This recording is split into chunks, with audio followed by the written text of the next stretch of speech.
Hello, guys. So today is like one of the lessons that we have to get through so we can get to the get toing. Okay.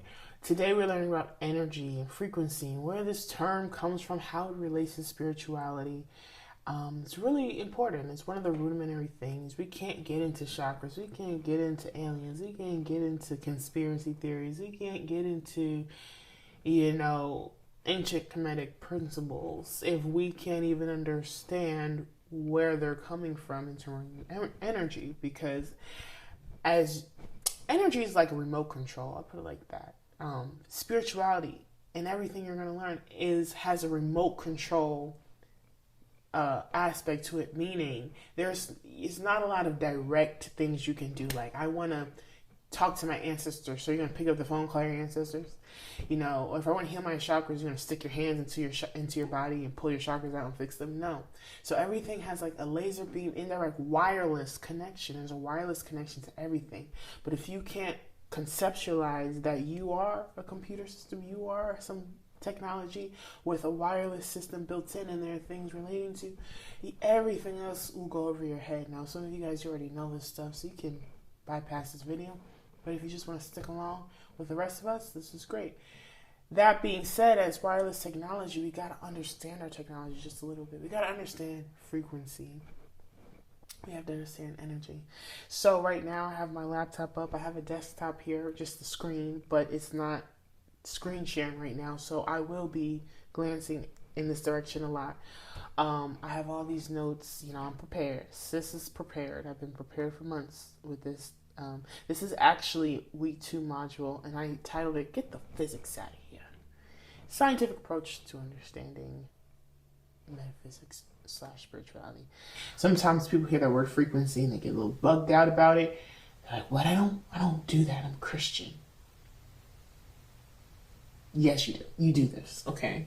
Actually, it's sad if you don't, because that means it's like having a whole feature that is actually in use and you're not in control of it. It's like a car. It's on autopilot and you're not steering it, but it is driving and it is using your gas. It is taking your energy and you have no awareness, and you're proud of that? Okay. But as a Christian, as a Muslim, as an atheist, as a Buddhist, yeah, right. As a ancient Kemetic soldier, you know, no matter what, this is universal principles. This is science, okay? This is straight. Especially this module is all science. So even your children can listen to this, even if they're like Amish. Oh well, they wouldn't be listening. They wouldn't have computers. Or so be listening. But let's go back to our week 2. Again, I'll be glancing at this probably a lot. Just kind of keep on topic, but I'm gonna look at y'all too. So let's get into it. Our first thing is, okay, so metaphysics. I've heard this term when I first kind of got introduced to the spiritual talk without knowing I was officially being inducted in. And I asked this person, what all this stuff we're talking about, chakras, dimensions, what would you call this? And he said metaphysics. And I was like, oh. So what is metaphysics? What does that mean? Let's look at our Google definition.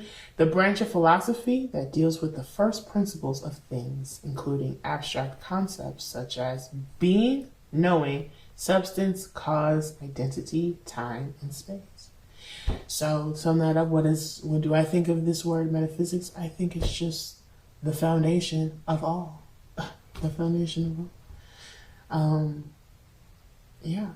Today, though, we're getting particularly into the latter part of that word, physics, the energy part of things. So, what is physics? It is the study of matter and all the influences surrounding matter and objects. Now, what is matter? This is 4th through 8th grade information, guys. It's very simple. So it's really cool, especially if they're young kids, you know, people in schools watching this, you should already know this stuff. So objects that take up space and have mass are called matter. So my hand, my hair, this drink, the bottle that the drink is holding, or the bottle that's holding the drink, this light, my phones, all of this, all these markers matter. Now, matter is made out of mass. So that's where you get into the atomic principles, the atomic elements, which are actually, yeah, it's right there on my periodic table of elements. Periodic table of, yeah. Sometimes I say things backwards. Don't know what that's called, but I do that. So yeah, both these definitions I just pulled off Google really fast. But back to my module. So yeah, basically everything you can touch, see, and especially this basic stuff I'm going over. This is dealing with 3D world stuff. This is regular. We're not even into the woo-woo stuff yet. Okay, now with everything comes energy. But what is energy? Energy is simply the capacity to do work. So it is, man, second grade. My second grade teacher, language arts teacher, Ms. Hawkins, she said you can never describe a word by the word itself. So when I say energy, it's just energy. No, energy, capacity to do work. It is simply the ability for things to be, things to become, and things to have already been. Okay? Sounds mystical, but I hope you get it. You know, it's different kinds of energy. Now, that being said, there are different kinds of energy. There's mechanical, kinetic, potential, light, nuclear, heat, chemical, and magnetic. All kinds of energy. So potential energy might be what's in a battery, you know, before you use it at least. Light energy, I'm using light right now. You have lights on there. Heat energy, my body's emitting heat. Chemical energy, I mean, drinking this and it turning into glucose so that my brain, my body can use it as energy form. Chemical, that's a chemical process. Mechanical, that's like picking this up, me being able to pick this up. Kinetic energy, moving energy, so that kinetic energy. Nuclear energy, bombs, atomic bombs, things like that. Okay. Now we understand matter. Matter is everything. Mass is what everything is made out of. But what is mass made out of? So we're going to get back to this chart, which I'll probably zoom in later, take a picture of whatever. And we're going to talk about atoms. Because right now, this conversation, we're going to go from the big concept down to the micro. The micro is the most important part right now. But we're going to funnel ourselves there. So atoms, the building blocks of matter, mass. Atoms build up mass. Mass builds up to matter. The smallest particle of an element without losing its personality. So you can't cut an atom anymore. I mean, you have the bombs, you know, but once you get to the atomic level, you're basically at its root core, at the matter's root core.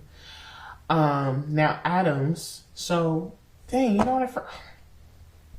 I did this module already, and I have pictures, and I have pictures here, but I want to look at that and repeat it, and I didn't grab it. How dare me? Please be right here, and please don't make a mess or fall, please. Okay, I'll bring that up later. No, it's not in here. Okay, well, cool. We have our markers and we have our paper. So let's look at the atom. I'm gonna do green because I just think of it as jelly bacteria. So we have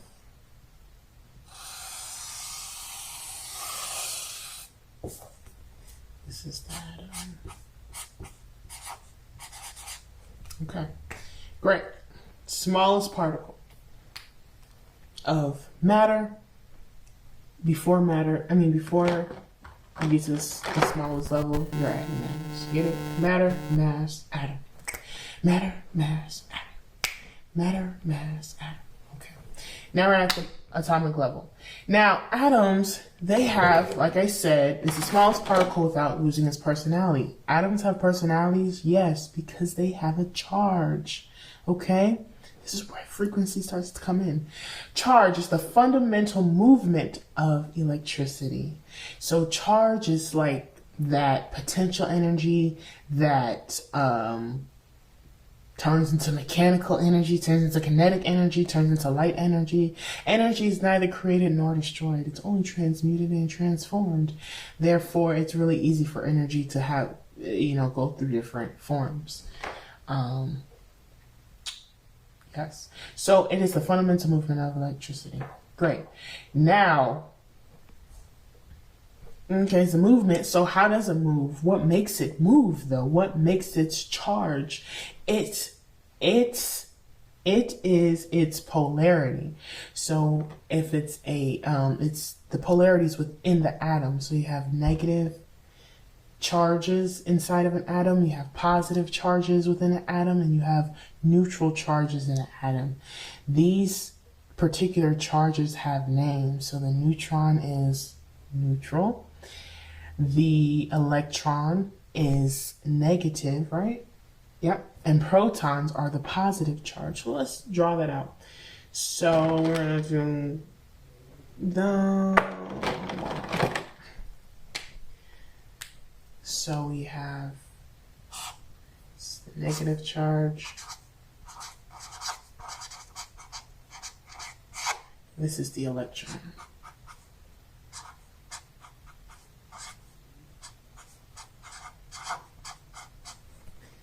We have the positive charge.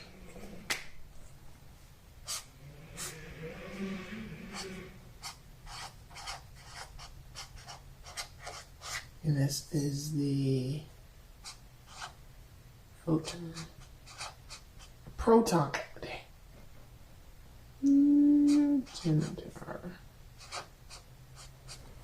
Okay. Then we have this neutral charge that looks like this. Oh, how are we going to draw that? Say neutral.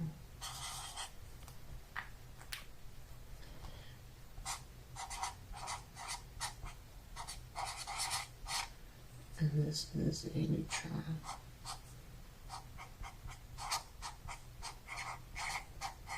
You have three kinds of charges, three kinds of movements, three kinds of personalities within an atom. So you already see, on the microscopic level, there's already a lot of world going on. There's already a lot of life, a lot of mysticism, a lot of energy. Okay, great. Let's keep moving. Now, atoms are the building blocks of all matter because what? It goes matter, mass, atoms. So for matter to exist, it needs mass, it needs substance, and that substance is made out of atoms. Great. So, also heard here, sometimes it is easily seen, the atoms with a microscope, but a lot of times we don't walk around with microscopes and our eyes are not on that level, so we cannot see it. So already this debunks a lot of this. Well, if I can't see it, it's not real. You can't see atoms, right? Unless you have a powerful, what is this thing called? What is this called? Microscope. And so therefore, imagine, I don't know when the microscope, let's see when the microscope was invented. When the microscope invented.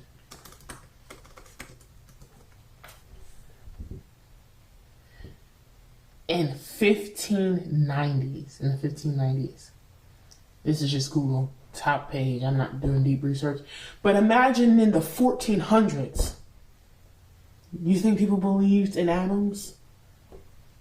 It might have been like a sin. It was scary. How scary is atoms? You just are aware of it. Let me also bring that up. All we're all about is being aware of things. Again, this is not a conversion page profile. This is not telling you that, to be scared or to be... Sorry, I did kill something. Mosquito.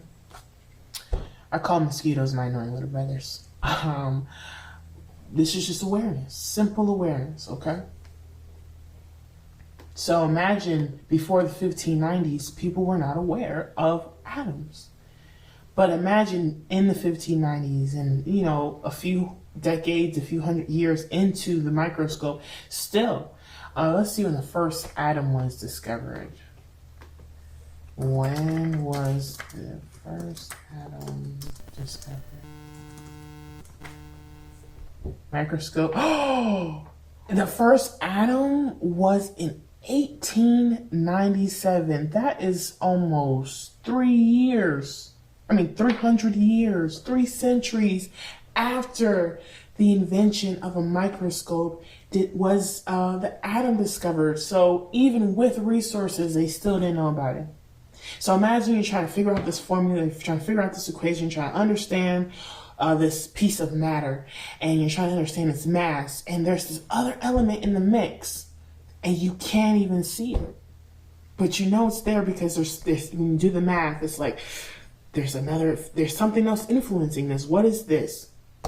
Electrons, protons, neutrons, and you can't even see that. That's the same thing again of not being aware of self. Like you're thinking, man, I've done everything I can to make more money, and I'm not making more money because there could be more factors. But if you're scared of even learning about, hearing about, becoming aware of other factors, then, okay, you've done everything, you're trying to look for happiness. Or, you're trying to understand happiness, you've made the money, you have the relationship, and you're still not happy. I'm not saying you have to understand electrons to find your happiness, but just open yourself up to the idea that there's more than what you're currently considering. Okay? So,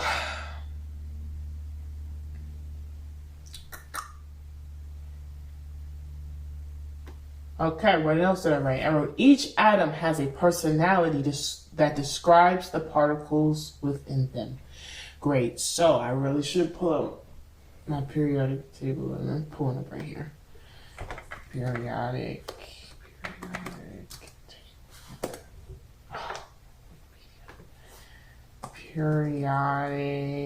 table of elements. Yep.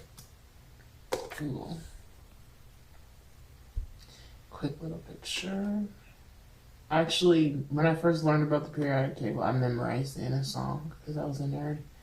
Hydrogen, helium, lithium, beryllium, boron, carbon, nitrogen, oxygen. Can't remember the rest. Anyway, so let's go on. These are the atomic numbers on them. So hydrogen, helium, hydrogen atom. Let's draw a hydrogen atom really fast. So we got our green. This is our atom. And hydrogen is the first element on the periodic table, so it gets the number 1. Now, why is that first? Because this number here is important. 1 denotes the amount of each charge it has. So hydrogen has 1 positive. What's the word? 1 positive particle. Let me see. Let me go back to my vocabulary. Is there a better word I can use? Charge. Whatever. Okay, so it has a positive charge. It also has a negative charge. And it also has 1 neutral charge. And that's not the color I used. I feel like I already had purple out. That's not good.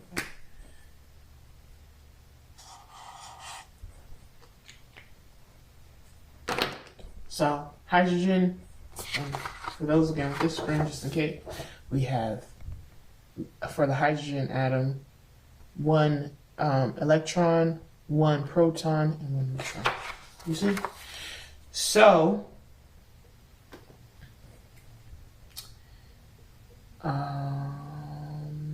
Each atom has a personality with described particles within them. So if you understood what these symbols meant, but you didn't see the number, what atom would you think this is? Again, you would think, if you knew your table of periodic table of elements, you would know this is a hydrogen atom because you would count. Well, it only has one proton, it has one neutron, electron, and it has only one neutron. Okay, 111. That's hydrogen. So do you see how knowing the charge of the amount of charge within an atom can tell you what atom belongs to what element that atom is describing? So, moving forward, moving right along. Short lesson. Because each atom in an element has a charge, which means it has movement, charge. You charge your phone up, you're giving it more energy so it can work. That means there is a vibration associated with all things. If something is moving, it's moving. So it's creating movement, vibration, movement, okay? The smallest of elements, the smallest element of all things have a charge. We just realized that. Again, all matter, everything that everything is made out of what? Mass. Mass is a substance that makes the matter, but what makes the mass? Atoms. Atoms move. Atoms have charges. So if that's the case, then even on an atomic level, there's a vibration. So if you cut my nail and you were just to like put my nail under a microscope, you can see the atoms in the nail. That's just the piece of nail you cut off. Imagine my whole nail bed, my finger, my hands, my arm, my whole body. And then what I just ate, how that would influence my frequency, how that would influence my charge, because I have more particles in me, I have more matter in me, so I have more mass, I have more atoms, I have more movement. And if again, each little piece of something has energy in it, imagine if you put all those pieces together, how strong of a vibration you would put out, how much movement, how much energy you would be putting out. And you would be putting it out whether you want to or not, because it'll just move. You know, atoms don't need your opinion to work. They don't need your validation. They don't need your belief. It just by its nature, it's emitting because it's moving. Therefore, so again, we have matter. Everything is matter. Then we touch, smell, taste, hear, smell, see, and even more is matter. Matter is made out of mass. It's what things are made out of. So let's say the matter here is juice. Let's say the mass, this is so sad, high fructose corn syrup, salt, magnesium chloride, and calcium chloride, monopotassium phosphate. But it does also have vitamin B6, vitamin B12, red 40. We always need a little red 40 in our lives. You feel me? And then on a microscopic level, then we take all those elements and we break them down, and then we're like, let's see. I don't even know the periodic table of elements symbols for these, but let's say, what is magnesium chloride? So magnesium. Let's see, what is magnesium? Is it 25?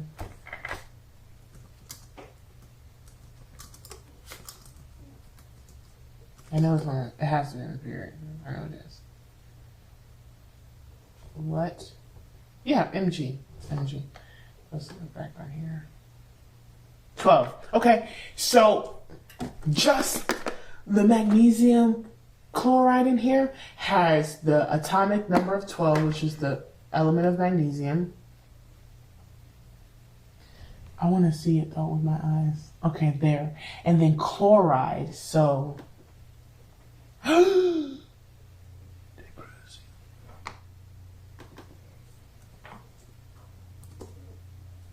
I don't think chloride is the name of the actual chemical, but I think that is a chemical. Chlorine, right. So chlorine is a periodic table element on the periodic table. That's 17. So we have 12 and 17 on here. And then I'm pretty sure the chlorine goes through a process which makes it chloride. So we already have 2 atomic things in our body, and then again, chlorine is 17. The periodic table,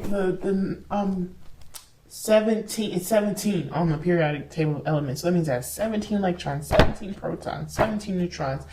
And then also we have the magnesium, which was what?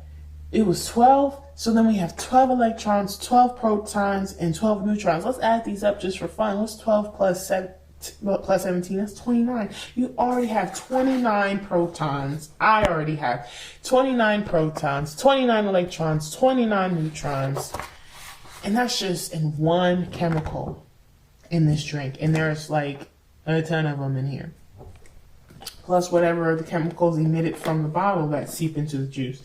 Plus, if I put ice in here, if I dilute this drink, So understand, oh my God, there's so much energy working inside of you, around you, on a practical level. We haven't even gotten to the ghost yet. We haven't even gotten to the spiritual world yet. The spirit world. Okay, so that being said, we know that matter is made out of mass. Mass is made out of atoms. Atoms are made out of charges. But how do we calculate the charge? We calculate the charge. We calculate the charge by vibration, right? But how do we measure that vibration? That's where we get into the term frequency. Frequency. Don't you like the frequency of my voice? Okay. So, yes, I just inserted, during the editing process, I inserted a wavelength. Because to measure frequency, we have to measure wavelengths, okay? Frequency is the rate of occurrence, how often a vibration passes through one cycle, one complete cycle. It's measured in hertz. So, for example,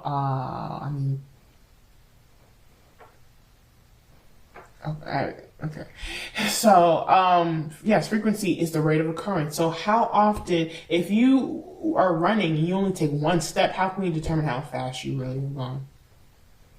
Right?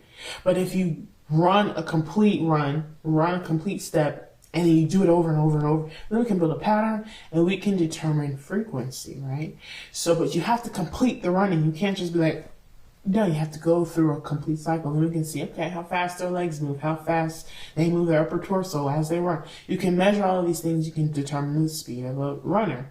Same thing with frequency. Let one complete cycle pass through, one complete movement from the neutral point to a crest down to a trough, back to this neutral point, zero line. That is a wavelength.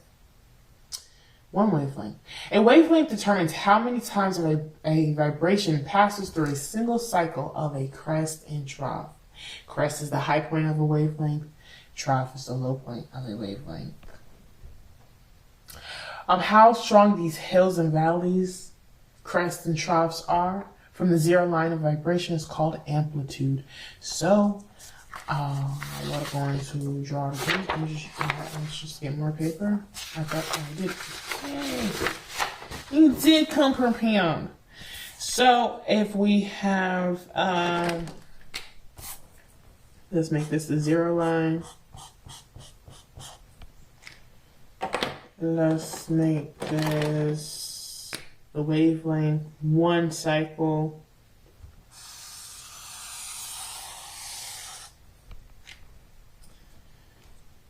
Alright, this would be the crest. This would be the trough. Nice trough.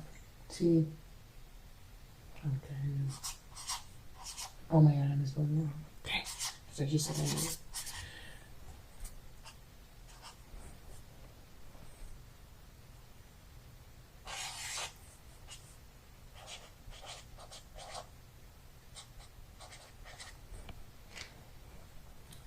Cool, we got that part. I'm trying to, can I zoom in? If you could have zoomed in all this time, I would be so sad. Okay. Oh, okay. Well, but is it clear though?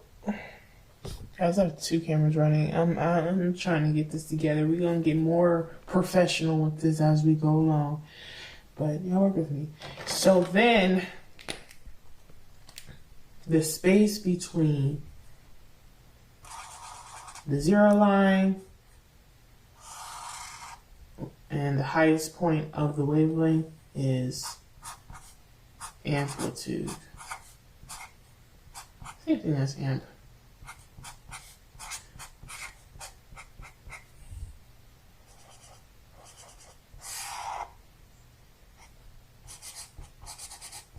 Now guys, this is where my audio engineering came in, because I definitely had to retake this. And I had to retake it, but you know, you think, oh, high school's over. Gotta do this class again though, still for school. So yes. Now amplitude for audio engineer students and all music listeners, all sound listeners, all TV watchers is also called or considered volume.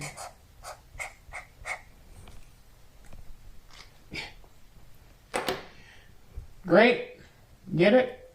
I know you do, because all of you are so smart.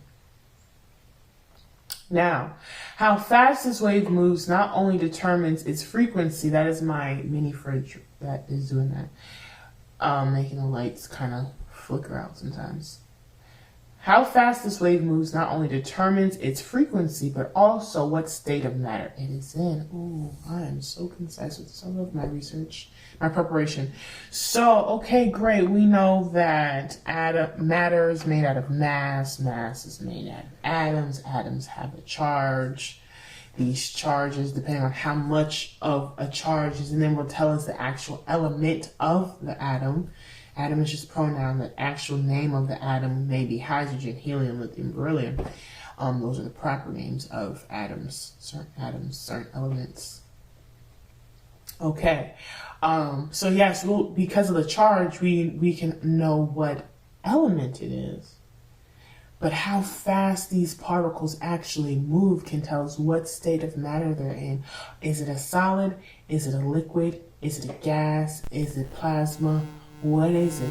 So, solid, you guys should remember this. Solid is the slowest moving particle. So once something is in this form, it has definitive shape, it has definitive size, and it's just all definitive. It's really slow. Get to this state, it doesn't really have its own shape. Liquids, fluids, it moves a little bit faster. The particles move a little bit faster than this marker. Grab my lead. Then, if I smoked it in front of you, the smoke out of that would be moving faster than the particle. Well, the particles in that smoke would be moving faster than the particles in this liquid, which is moving faster than the particles in this marker, just the hard shell that I'm touching. So, I told you in the beginning, energy is neither created nor destroyed. So, I mean, it can go through so many states. This marker can be melted, and then all this can become liquefied. So melting is a form of transmutation or transduction or transmutation. So I'm changing it from one state to another state. This could also be a rudimentary level of alchemy, magic. So you already know magic. You've already been experiencing magic. You've already been experiencing alchemy. You've already been experiencing the invisible stuff. You've already been experiencing like unseen, well, that's the invisible stuff, the unseen forces. Now I'm just showing you that in an educational way. We haven't even gotten to the spirits. We haven't gotten to the healing. We haven't gotten to the pharaohs. We haven't gotten to the star galaxies. We're just stuck on this goddamn office depot marker. Okay, so therefore energy can be changed in different ways. Again, or matter can be changed in different ways in energy. It can be changed through melting, the process of melting, the process of freezing, the process of if you put heat to a solid object, it most likely will liquefy, or it can become gaseous. So it has two ways it can go. We have vaporizing, boiling,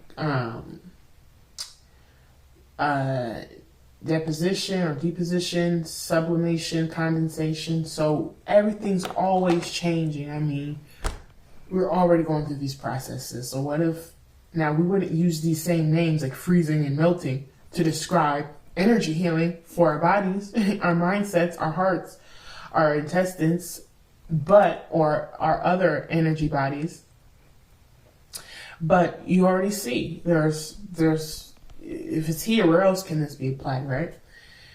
So now that we have a basic understanding of all of the building blocks of all things, whether they apply to our five senses or not, again, atoms don't necessarily apply. Like technically, we're looking at atom, but we're not perceiving it all the way. We're not seeing like little gummy particles moving in here. We just see this bigger piece, this bigger chunk of the thing. So whether or not we can see it, see the matter, see the mass, see the atoms, see the electrical charge, we now understand that there is a charge though. Okay, there are invisible things at work here. Now we're going into another small form, and look, we're done right at the bottom. I wrote here Newtonian law. Who is Isaac Newton? Isaac Newton was an English physicist and a mathematician. He was most famous for his discoveries and developments in optics, motions, mathematics, including law of gravitation. He was instrumental in the scientific revolution of the 17th century. His first law of motion: an object at rest tends to remain at rest unless acted on by an external force. It's very simple. It seems obvious. Why would he make this into something? I don't know. So let's take this marker. Let's sit it down.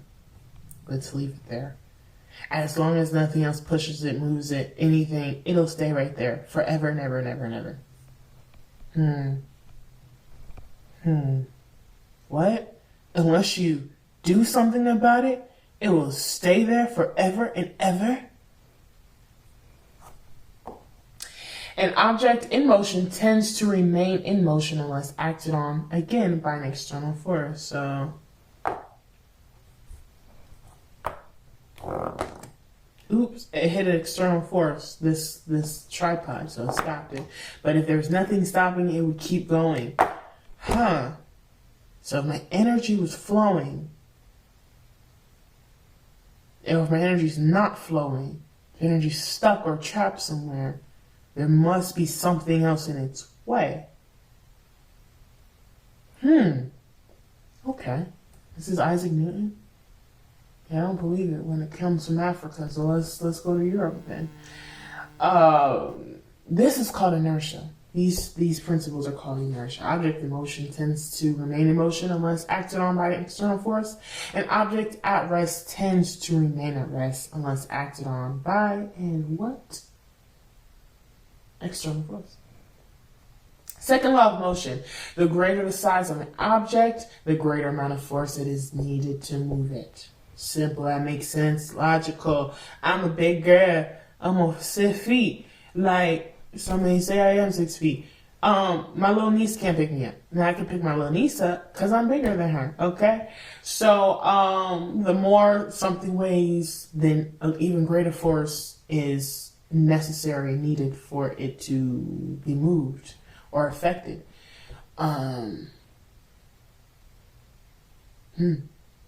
So y'all want to conquer hate, right? Y'all want to get rid of hate. You need something bigger than hate to move it. Third law of motion: for every action there is an equal and opposite reaction. This means there's always two forces acting when at least one is displayed. So, for example, again, this is just reaffirming this idea that there's way more. You think you see this, there's way more than you're seeing, okay? If anybody at this point in 2019, we're still stuck on what I see is all there is. I don't care what you believe in or don't believe in. There's more than just what you see, okay? Because even the action of motion, if you think that, oh my God, Dyer just moved these papers forward. Well, I may have moved these papers forward, but a bunch of energy just went behind me. If I moved it this way, then something went past, then energy went that way too. I emitted an energy that went that way as well. Let's go back to these. For every action, there's an equal and opposite reaction, or before there's an equal opposite action. So for there being a proton, a positive forward moving energy, there's an electron. I don't want to say forward moving, but proton, positive movement.